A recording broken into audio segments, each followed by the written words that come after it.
Hello, 1-2 group. Here we go. Review part one. Let's go all the way back to Absolute Kings.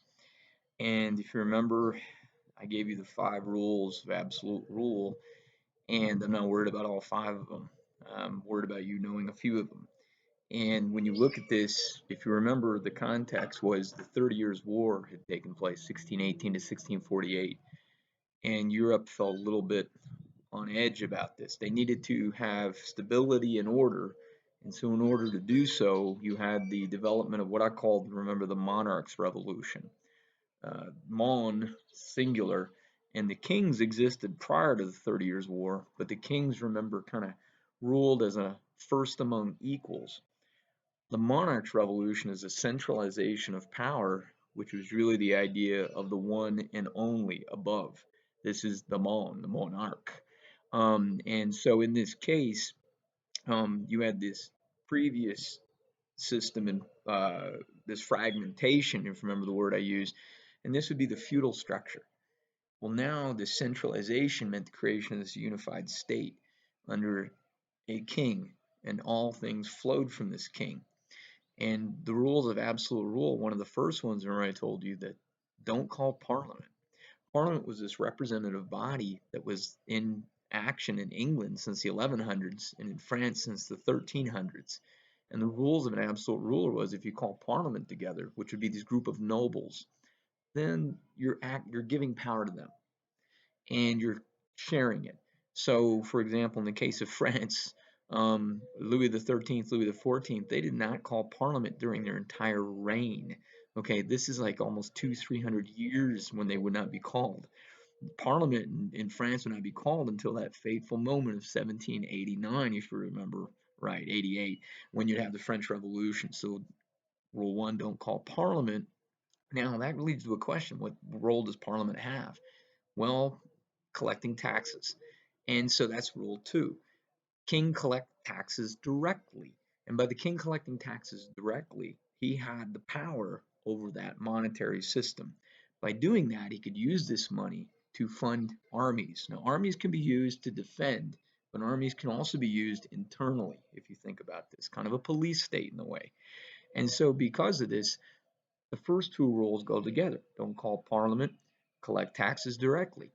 That funds armies. And an army gives you that sense of an arm of the king that now the king can use this. The loyalty is to him, not to this local feudal lord. And that's breaking that feudal system down. It's a greater centralization of these state armies.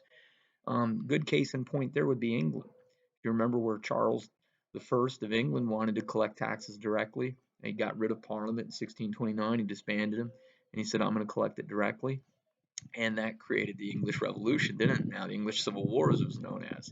And so because of this was a big problem. The English said, that's not how we do it. There was this clear, here it is, separation of powers. We're already seeing kind of the formation of these ideas, okay, within that monarch's revolution down the road with the Enlightenment. Okay, one of the other rules of absolute rule, and I'm going to jump to the last one, is no bishop, no king, if you remember that one. And it came down to the idea of the church, the importance of obedience. And as the church would be not just a place you'd go and worship, remember the church in this period of time is franchise. So what you see with no bishop, no king, think of the word bishop, this is Catholic. And in France, that's what gave it its centrality as a Catholic religion. Most French were Catholic. And when you went to the Catholic Church, you didn't just go like we go on Sundays and that's it, let's say, and stay like for an hour or so, hear a nice mass or something. That was part of it. But the reality was the church became the media of the day. It even promoted what's called censorship. And so this is one of the problems kind of butting up against, remember the Enlightenment, one of the problems is that idea of censorship. So you're beginning to see the formation of that no bishop, no king, these 2 pillars of society. Spain's a great example of that. Centralization, the idea of the Catholic Church, and the idea of the crown, all those C's put together. But the best one, and you know this, was Louis XIV. And I gave you a little reading on Louis XIV and what happened. Remember the construction of Versailles. And Versailles told you was just a big Disneyland for the nobility. Who did the king really have to worry about? Not so much the peasants. You could deal with that army. Don't forget the army.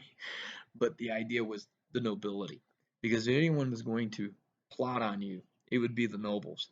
It goes back to that beginning feudal If you can get those guys to line up and you can somehow domesticate them, then you had control. And Louis XIV, because of his mindset, was very worried about what the nobility was doing. And so he wanted to have them there at Versailles.